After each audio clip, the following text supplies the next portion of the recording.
Hello, good evening. आप देख रहे हैं देश का सबसे बड़ा cricket show cricket predictor, sponsored by OneX bat. मैं हूं आपके साथ सुजाता। बीती शाम को जो हुआ उसे ही असली आईपीएल कहा जाता है। जो मुकाबला था सीएसके वर्सेस आरसीबी के बीच, और आखिर में सिर्फ 6 रनों की दरकार थी 3 गेंदों पर, लेकिन सांस रोकने वाले इस मुकाबले को आरसीबी ने जीत लिया और सीएसके को एक और हार का सामना करना पड़ा। और इसी के साथ कई रिकॉर्ड भी बन गए हैं। पहली बार सीएसके को एक ही सीजन में 2 बार हराने का कारनामा जो है वो आरसीबी ने अपने नाम कर लिया है। इसके साथ ही विराट कोहली 8 बार 500 प्लस एक सीरीज में बनाने वाले खिलाड़ी बन गए हैं। उन्होंने 8वीं बार लगातार 500 प्लस का स्कोर जो है कर लिया है। इसके अलावा 300 छक्के भी उन्होंने कंप्लीट कर लिए हैं। महेंद्र सिंह धोनी भी एक टीम के खिलाफ 50 छक्के मारने वाले लोगों की टीम में शुमार हो गए हैं। तो ये तमाम चीजें थी, लेकिन जो शुरुआत हुई वो हम आपको बता देते हैं किस तरह से एक हाई स्कोरिंग मैच था। 213 रन बनाए थे आरसीबी ने। जवाब में सीएसके बहुत करीब पहुंच गई थी, जबरदस्त टक्कर देखने को मिली, 211 रन तक ही पहुंची और सिर्फ 2 रन से पिछड़ गई। आयुष मात्रे ने 94 रनों की शानदार पारी खेली। रविंद्र जडेजा ने भी जबरदस्त हाथ दिखाए, 77 रन उन्होंने बनाए, नाबाद लौटे, लेकिन अफसोस कि 2 रन पीछे रह गए और चूक गए। और इस बीच फिर एक बार कई सवाल उठे। इस हार जीत में कुछ ऐसी चीजें थीं जो एक बड़ा फासला ला सकती थी, लेकिन हकीकत यही है कि सीएसके एक बार फिर हारी, लगातार 9वीं बार हारी। तो दूसरी तरफ आरसीबी जबरदस्त उसने वापसी की और फिर से एक बार इस जीत के साथ वो टॉप पर पहुंच गई है।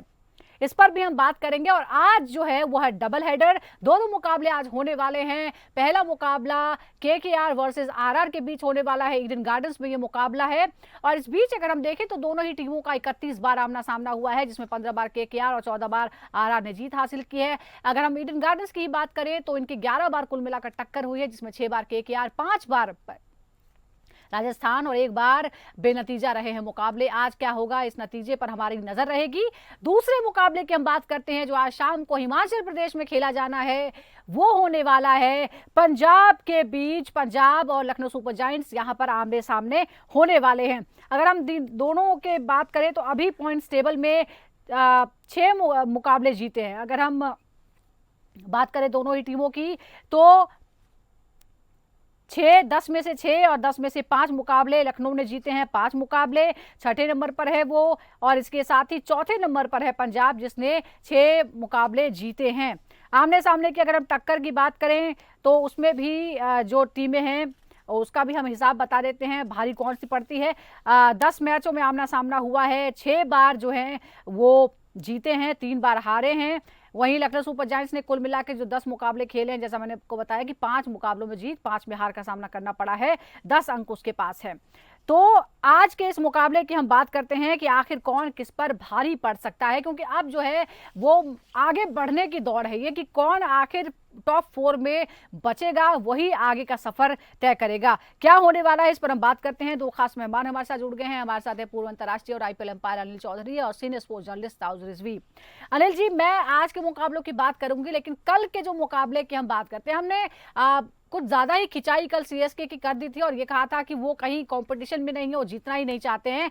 लेकिन कल जबरदस्त खेल का प्रदर्शन किया, लेकिन अफसोस कि 2 रन पीछे रह गए। क्या आपको लगता है कौन से ऐसे क्रूशियल मोमेंट थे जिसकी वजह से सीएसके ने ये मैच गंवाया? आई थिंक बाद में जब जहाँ पे धोनी आउट हुए और फिर बाद में ब्रेविस आउट हुए, वहीं पे मैच गड़बड़ हो गया। नहीं तो मैच तो जीत ही गया था, खत्म ही हो गया था मैच। तो जडेजा ने कल बहुत अच्छी बैटिंग करी बहुत दिनों बाद। ये वही जडेजा जिनको हम जानते हैं, ऐसी बैटिंग के लिए जाने जाते हैं। पता नहीं वो बहुत उनकी फॉर्म बहुत बाद में आई, वरना he is a match winner as a batsman also, as a bowler also. और कल थोड़ा फियरलेस खेला सीएसके ने। और आयुष ने कितनी अच्छी बैटिंग करी, आउटस्टैंडिंग बैटिंग। मैं आपको आयुष का बार बार बोल रहा हूँ, बहुत बड़ा प्लेयर है, थोड़ा टाइम दीजिए। He'll be big star and maybe after 2 years you never know he will replace Rohit. So बहुत अच्छा सब कुछ किया, लेकिन बाद में आके वो गड़बड़ हो गया और वो डीआरएस भी लेना भूल गए। और अगर डीआरएस लेते तो वो मैच जीत जाते, क्योंकि वो सब उनका वहीं पे खराब हुआ। और थोड़ा मुझे लगता है कि जडेजा पता नहीं कैसे नॉन स्ट्राइकर थे, वो कैसे भूल गए बताना कि एंगल है बॉल में, और वो तो बिना डिस्कशन के ही डीआरएस ले लेना चाहिए था। और वैसे भी आखिरी हो मतलब है तो डीआरएस घर तो लेके जाना नहीं है। आई don't know why they miss the trick. तो हार गए, बस हारना नहीं चाहिए था। I think almost they won the game. बिल्कुल, लेकिन हम जब लगातार ताउस ये बात कर रहे थे कि सीएसके तो जीतने की कोई कोशिश ही नहीं करे। कल हमने देखा कि कोशिश की गई, हालाँकि जिस तरह से कह रहे हैं कि वो डीआरएस लिया जा सकता था, पर शायद वो रन के लिए जब भाग रहे थे तो वो भूल गए कि समय जो है वो बीत रहा है। लेकिन आप क्या मानते हैं, जैसे आयुष मात्रे की बात की, आयुष मात्रे को भी बहुत लेट इंट्रोड्यूस किया गया और अनिल जी ने बहुत बड़ी बात कही है आयुष मात्रे के लिए कि वो रोहित को रिप्लेस कर सकते हैं।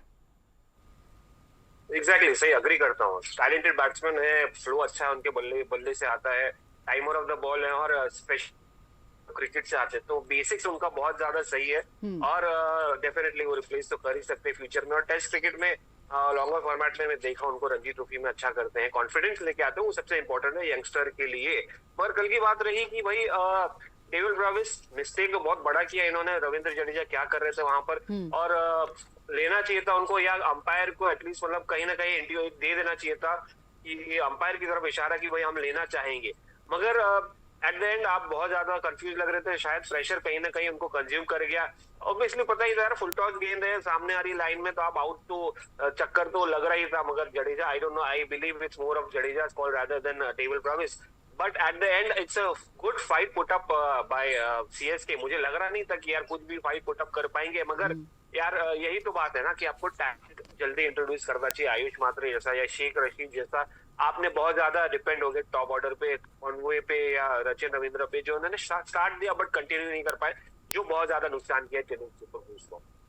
बिल्कुल, चलिए अब तो विदाई हो चुकी है चेन्नई की, लेकिन आज के हम मुकाबले की बात करते हैं जिसमें अभी भी जो है ये टॉप 4 में शामिल होने के लिए है। एक टॉप 4 में है और दूसरी जो है वो कोशिश कर रही है।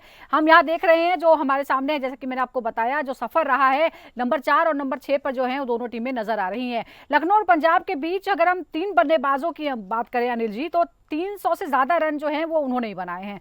क्या ये एक कमजोर कड़ी भी हो सकता है कि टॉप ऑर्डर पर ज्यादा डिपेंडेंसी है लखनऊ की? लखनऊ का सारा कुछ पूरन के आसपास घूम रहा है। जिस मैच में पूरन नहीं चलते हैं उनको प्रॉब्लम होती है। हालांकि बैट्समैन बहुत सारे हैं उनके पास, लेकिन पता नहीं क्यों बहुत हैवी रिलाय कर रहे हैं। और पंत एक मैच में बनाया और फिर बना नहीं पाए। जब तक कैप्टन आई थिंक नहीं करेंगे बात बनेगी नहीं। उसके 2-3 रीजन है। एक तो कप्तान जब फॉर्म में आ जाएंगे तो कप्तानी पे फर्क पड़ता है, प्लस आप पे थोड़े रन बोर्ड पे होते हैं, बॉलिंग को फायदा होता है। आई थिंक अच्छे भले शुरू हुए थे वो लोग, लेकिन दे मिस द ट्रिक और उन्होंने गड़बड़ कर लिया। मुझे तो पंजाब ज्यादा ठीक लग रही है उनके मुकाबले। पंजाब ज़्यादा बैलेंस लग रही है। और अगर हम पिछले मुकाबले की बात करें तो पिछला मुकाबला जो इसी सीरीज में, इसी सीजन में खेला गया है, वो पंजाब ने जीता था सुपर जायंट्स के खिलाफ। ये मुकाबला, पंजाब के 10 मैचों में अब 13 अंक हैं। अगर हम लखनऊ की बात करें तो उसके 10 अंक हैं और दोनों जो हैं वो प्लेऑफ की दौड़ के लिए ही खेल रहे हैं। किस टीम के पास क्वालिफाई करने का बेहतर मौका आपको लगता है ताउस? क्योंकि अनिल जी कह रहे हैं कि बैलेंस टीम ज्यादा है, लेकिन हमने देखा है लखनऊ ने किस तरह से स्ट्रगल किया और उसके बाद कितनी शानदार वापसी की थी। नहीं देखिए अनिल जी, अगेन मैं उनसे अग्री करता हूँ, सेकंड करता हूँ उनकी बात को, कि यार बहुत हेवीली डिपेंड रहे अपने टॉप ऑर्डर पे। इनकी सिस्टम यही रहा है कि एडन मार्करम से लेकर आपका मिचेल मार्श या निकोलस पुरन, उसके बाद खत्म ही जाते हैं ये। एंड द प्रॉब्लम विद ये निकोलस पुरन, अभी मैं कि निकोलस पुरन का जो फॉर्म है, जो फॉर्म के साथ लखनऊ जीती है, वन ऑफ द रीजंस कि भाई निकोलस पुरन रन कर रहे हैं, लखनऊ जीत रहे। और जरा सा डिप इन फॉर्म देखा आपने, लास्ट के 4 मैच में 3 मैच हार गई। तो कहीं ना कहीं देखिए, आपको आप एक प्लेयर या 2 प्लेयर या 3 प्लेयर पर डिपेंड नहीं करते। और गेंदबाजी की भी बात होती है, कहीं ना कहीं आपको मयंक यादव पिछली मैच में आ गए, मगर थोड़ा आपको कन्विंसिंग नहीं लगे जो मयंक यादव ने डेब्यू किया था। तो आप वही हिसाब से देखेंगे कि एक कलेक्टिव एफर्ट जो होता है टीम में, जो और खास करके T20 क्रिकेट में, आप ये नहीं कर रहे कि यार आके 100 मार दिया कोई टेस्ट क्रिकेट में, या कोई 150 मार दिया। यहाँ पर आपको कलेक्टिवली परफॉर्म करना है, क्योंकि आपको 100 नहीं मिलेगा ज्यादा देखने, आपको कहीं ना 50 मिल जाएगा। जैसे एक साथ आपको पिछले मैच में गुजरात टाइटंस में 3-50 देखने को रेयर होता है, आपको 30-20-30 देखने मिलेगा। किसी ने एक्स्ट्रा 125-130 राइट, कहीं पर लैग कर रहे हैं। तो नहीं कि इनकी बैलेंस जो है, इनका तालमेल चल रहा है हम आपस में लगातार या कलेक्टिव कंट्रोल एफर्ट में। की ही बात कर रहे हैं और हमने देखा है कि जो भी टीमें जीत रही हैं उसमें वही कंसिस्टेंट है। एक्चुअली छोटी छोटी पारियां ही कंसिस्टेंट रहती हैं, जो सैकड़ा है वो तो कभी कभार ही देखने को मिलता है। और जब आपने सबके नाम ले लिए तो मैं भी जरा इनके रिकॉर्ड बता देती हूँ। निकोलस पूरन की अगर हम बात करें तो 404 रन अभी तक बना चुके हैं। मिचेल मार्श 378 पर हैं।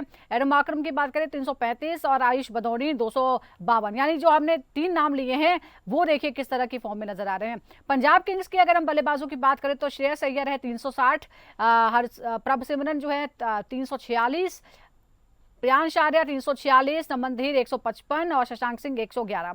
अगर हम गेंदबाजों की बात करते हैं तो एसएन ठाकुर ने 12 विकेट लिए हैं, लखनऊ सुपर जायंट्स के हैं।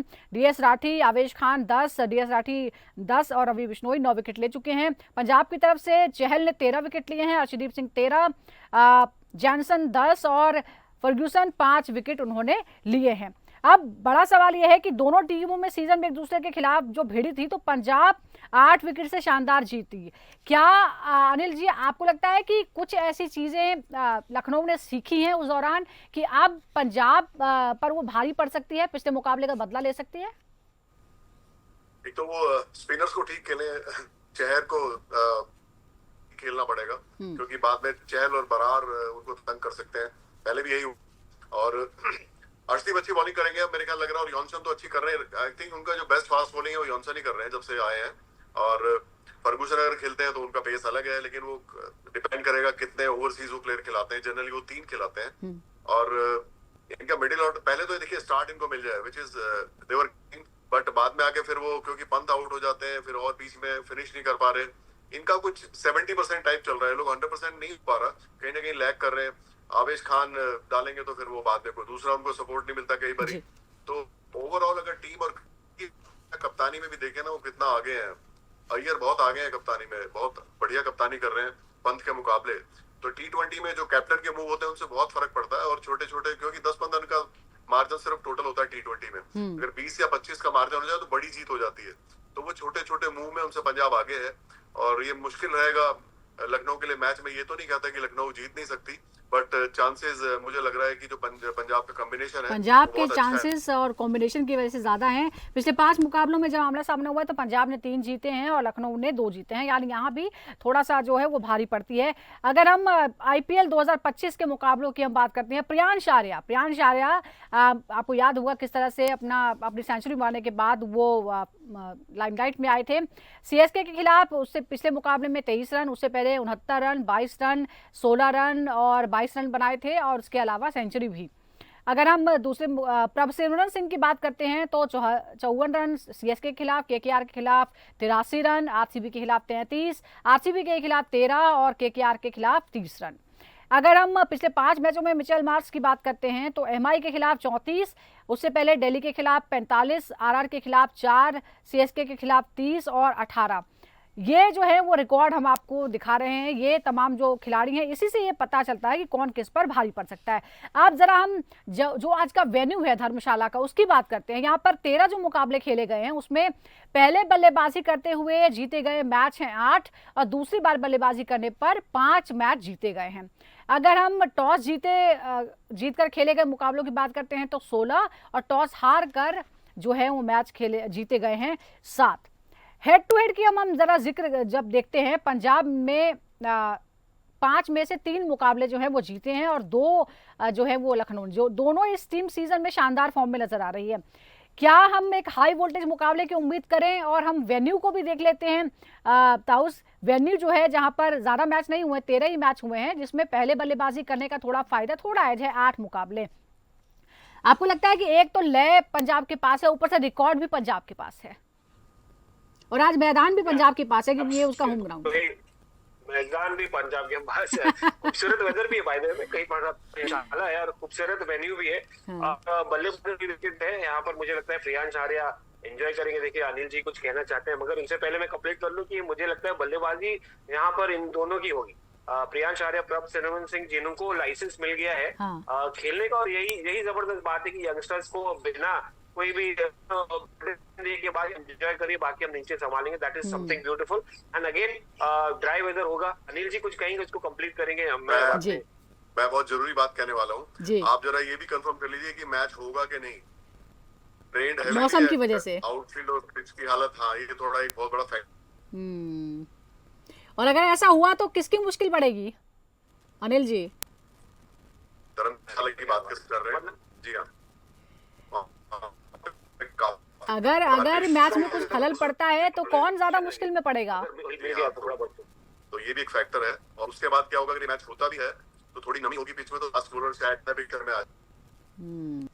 अच्छा अनिल जी, आप वेदर के बारे में कह रहे हैं कि शायद हिमाचल का ये धर्मशाला का वेदर जो है वो मैच में खलल डाल सकता है। नहीं, मुझे कल तक का रिपोर्ट है कि काफी ऑलरेडी गीला था। हाँ। अगर फर्दर थोड़ी भी रेन हुई तो नहीं होगा, क्योंकि वहां पे मुझे पता लगा कि वहाँ ओले भी पड़े हैं, बारिश भी हुई है, काफी आउटफील्ड पिच काफी गीले थे। अब वो कितना रिकवरी होती है, कितना ड्रेनेज सिस्टम है, और फर्दर रेन तो नहीं आती, वो आपको मौसम देख के पता करना पड़ेगा। तो ये भी एक फैक्टर है। और ऐसा अच्छा, तो ऐसे में जो मैंने रिकॉर्ड अभी बताया है कि 8 बार पहले बल्लेबाजी करना, यानी पहले बल्लेबाजी करना वैसे भी ओवरऑल रिकॉर्ड में फायदा है। इस मौसम को देखते हुए आपको क्या लगता है, जो भी टॉस जीतेगा वो क्या करेगा, पहले क्या करना चाहिए? वो चेज करेगा क्योंकि फिर वो ओवरकम हो जाते हैं। और क्या होगा कि जो पहले खेलेगा डैम्पनेस होगी थोड़ी, फास्ट बॉलिंग ज्यादा फायदा करेगी, बॉल रुक के आएगी। तो मुझे लगता है जो भी टॉस जीतेगा वो बाद में खेलेगा बैटिंग। बिल्कुल, तो ये देखिए एक जो है यहाँ एक नया फैक्टर भी यहाँ पर है। वेदर भी जो है वो बहुत इंपॉर्टेंट रोल प्ले करने वाला है और उसी के हिसाब से आज जो है वो फैसला लेना पड़ेगा। एक बार फिर स्टेडियम की बात कर लेते हैं। औसत रन प्रति ओवर अगर प्रति विकेट देखें तो 27.40 है। औसत रन प्रति ओवर की बात करें तो 8.73 है। हाई स्कोरिंग मैच की उम्मीद हम पहले से कर रहे हैं। पहले बल्लेबाजी करते हुए औसत रन जो है वो भी हम बता देते हैं 180 यहाँ पर बताया जा रहा है। तो अब ये हाई स्कोरिंग मुकाबला होगा, ये हम क्या उम्मीद करें? और दूसरा ये भी है कि लखनऊ के कप्तान जो ऋषभ पंत ताबड़तोड़ बल्लेबाजी वो करते हैं चहल के खिलाफ, लेकिन इस सीजन में ऋषभ पंत का फॉर्म भी खराब है और पिछले मुकाबले में जिस तरह से चहल ने कहर बरपाया है, क्या लगता है आज क्या हो सकता है? एक बार जरा रिकॉर्ड भी जो ये बैटल है उसके बारे में भी बता देते हैं। बैटल जो है 59 बॉल्स का आमना सामना, 83 रन, 3 बार आउट, डॉट बॉल्स जो है वो है 21, चौके 4, छक्के 6, 140 का जो है स्ट्राइक रेट है। क्या आपको लगता है एक तरफ ऋषभ का फॉर्म जो है वो डगमगाया हुआ है और चहल जबरदस्त कॉन्फिडेंस में है? नहीं, डेफिनेटली कॉन्फिडेंस तो रहेगा ही चहल के पास। एक हैट्रिक निकाल चुके हैं, 2 बार 4 विकेट निकाल चुके हैं और 4 मैच में 11 विकेट, जो जबरदस्त है जो कमबैक किया उन्होंने। मगर देखिए कहीं ना कहीं अगर आप बारिश को कंसीडर करेंगे तो स्पिनर्स को ज्यादा मौका नहीं है और फास्ट बॉलर्स को ज्यादा से है।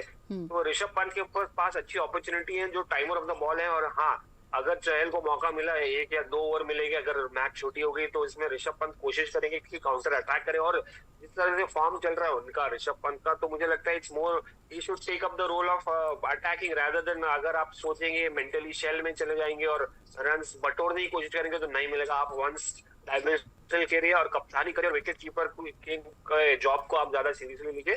बाकी आप फिनिशर या आप संभालने का रोल बिल्कुल ही नहीं लीजिए, आप अटैकिंग क्रिकेट खेलिए और वही माइंडसेट के साथ खेलिए।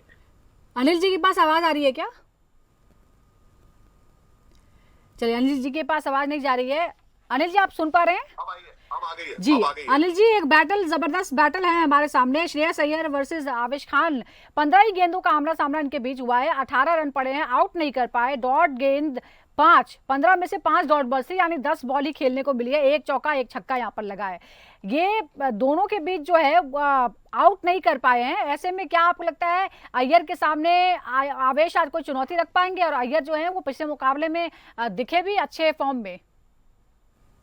ये बहुत इंटरेस्टिंग कंपटीशन होगा, बिकॉज आवेश ने बहुत इंप्रूव कर गए हैं एज ए बॉलर। इस साल जो उन्होंने बॉलिंग की है, खासकर जो वो आगे बॉल डाल रहे हैं और टाइम लेके बॉल डालते हैं, एक ओवर डालते हैं 6 मिनट में। और अय्यर भी अच्छी फॉर्म में, अय्यर थोड़ा पीछे खड़े हो रहे हैं। अगर कहीं आवेश ने उस बात पे काम कर ले कि थोड़ा पीछे खड़े हैं और लेंथ हल्का सा बढ़ा दी तो वो ट्रबल कर सकते हैं। और आवेश आए इंजरी के बाद थे, उसके बाद पूरे सीजन जो उन्होंने बॉलिंग अब तक की बहुत अच्छी है। बहुत इंटरेस्टिंग होगा क्योंकि दोनों अच्छे उसमें टच में। पता नहीं क्यों मुझे लगता है कि अगर वेदर ऐसा रहा तो आवेश को मैं थोड़ा, अब Avesh can create a trouble for him, because weather अगर ऐसा रहा और थोड़ा पिच में डैम्पनेस हुई तो आवेश जिस तरह की बॉल करते हैं वो, क्योंकि वो आगे से ही बॉल कर, शॉर्ट पिच नहीं करते, वो आगे से करते हैं जो भी करते हैं। जो बॉलर आगे डालेगा वो प्रॉब्लम करेगा। और हाँ, एक और जबरदस्त जो बैटल है उस पर जरा नजर डालिए। निकोलस पूरन बनाम युजवेंद्र चहल, 36 गेंदों का एनालिसिस है, 52 रन, 2 बार आउट, 14 डॉट बॉल्स है, 2 चौके 4 छक्के यहाँ पर लगे हैं। ताउस, ये इसके बारे में आप क्या कहेंगे? क्योंकि देखिए दोनों ही जबरदस्त फॉर्म में है। निकोलस पूरन ही एक तरह से पूरी तरह, अगर टीम लखनऊ जीत रही है तो उसमें सबसे बड़ा हाथ निकोलस का ही हाथ है, लेकिन युजवेंद्र चहल के बीच, और आप देखिए कि 36 गेंदों में 2 बार आउट किया है, हालांकि रन भी खूब पड़े हैं। एग्जैक्टली 36 गेंदों में 52 रन बड़ी बात है यार, और 2 बार आउट, काफी बैलेंस मुकाबला है। और लेफ्टी और लेग स्पिनर का एक अलग ही मजा रहता है दोनों का, और चालाकी ज्यादा इनको करनी पड़ेगी युजवेंद्र चहल को, क्योंकि कंफर्ट जोन में तो निकोलस पूरन रहेंगे कि बॉल अंदर आएगी और उनको खाली लेग साइड पे घुमाना है। और उनकी ताकत तो हम जानते हैं किस तरह की है, वेस्ट इंडियन है। रोमारियो शेफर्ड ने क्या किया, साबित कर दिया एक और बार कि वेस्ट इंडीज डोमिनेट करते हैं T20 क्रिकेट। मगर देखिए कहीं ना कहीं युजवेंद्र चहल को आउट प्ले करना पड़ेगा, आउट स्मार्ट करना पड़ेगा, आउट फॉक्स करना पड़ेगा, और उनको जो हल्का सा dip in form Nicholas Pooran का आया तो उसी के ऊपर कैपिटलाइज करना पड़ेगा, और ज्यादा से ज्यादा कोशिश करनी है गुगली डाले और स्टेटर वन डाले जैसे सुहास डालते हैं। क्योंकि देखिए अगर आप वही लेग स्पिन डालेंगे ऑर्थोडॉक्स, तो आपको ज्यादा देर नहीं लगेगी निकोलस पूरन को स्टैंड में मारने की। आप कोशिश करिए गुगली डाले, और मोस्ट ऑफ द टाइम 6 में से 4-5 गुगली तो डाले ही, और उनको कंफर्ट जोन में रहने ना दें। बिल्कुल फंसाना पड़ेगा। लेट्स सी क्या होता है आज के मैदान में। लेकिन आज का फेवरेट कौन है? क्या कोई सवाल है या फिर पूरी तरह से डोमिनेट करेगी पंजाब? अनिल जी। नहीं, मेरे हिसाब से पंजाब बेटर पोजीशन में रहेगी, और क्योंकि पंजाब की बॉलिंग अच्छी है और कंडीशंस थोड़ी बॉलिंग फेवरेबल रहने वाली है वेदर के हिसाब से। और धर्मशाला वैसे भी हमेशा थोड़ा सा रहता है बॉलिंग का, कभी भी मौसम बदल जाता है, तो इंटरेस्टिंग होगा मैच। और मुझे लगता है कि छोटा ना हो, छोटा होगा तो और इंटरेस्टिंग होगा। तो मैच इंटरेस्टिंग होगा, इस बात की गारंटी जो है वो मिल गई है। ताउस, आप बताइए। Punjab all the way, I mean कोई गुंजाइश ही नहीं इसमें, पंजाब ऑल द वे, कोई गुंजाइश नजर नहीं आ रही है। लेट्स सी, ऋषभ पंत और पूरी लखनऊ सुपर जायंट्स सुन रही होगी, देखते हैं कि क्या एन मौके पर किसी तरह का कोई बदलाव होता है। क्योंकि अगर आगे बढ़ना है तो आज तो जीतना ही पड़ेगा लखनऊ सुपर जायंट्स को, लेकिन टॉप 4 में बरकरार रहना है पंजाब को, तो उसे भी जीतना ही है और पॉइंट्स टेबल पे ऊपर बढ़ना है, ताकि और आसान हो जाए राह। देखते हैं किसकी राहें आसान होती हैं और कौन ज्यादा मुश्किल में फंस जाता है। बहुत बहुत शुक्रिया आपका अनिल जी। ताउस, आपका भी बहुत बहुत शुक्रिया। दर्शकों का भी बहुत बहुत शुक्रिया हमारे साथ जुड़ने के लिए। इसी तरह हर रोज जुड़िए आप क्रिकेट पे टिकटॉक के साथ।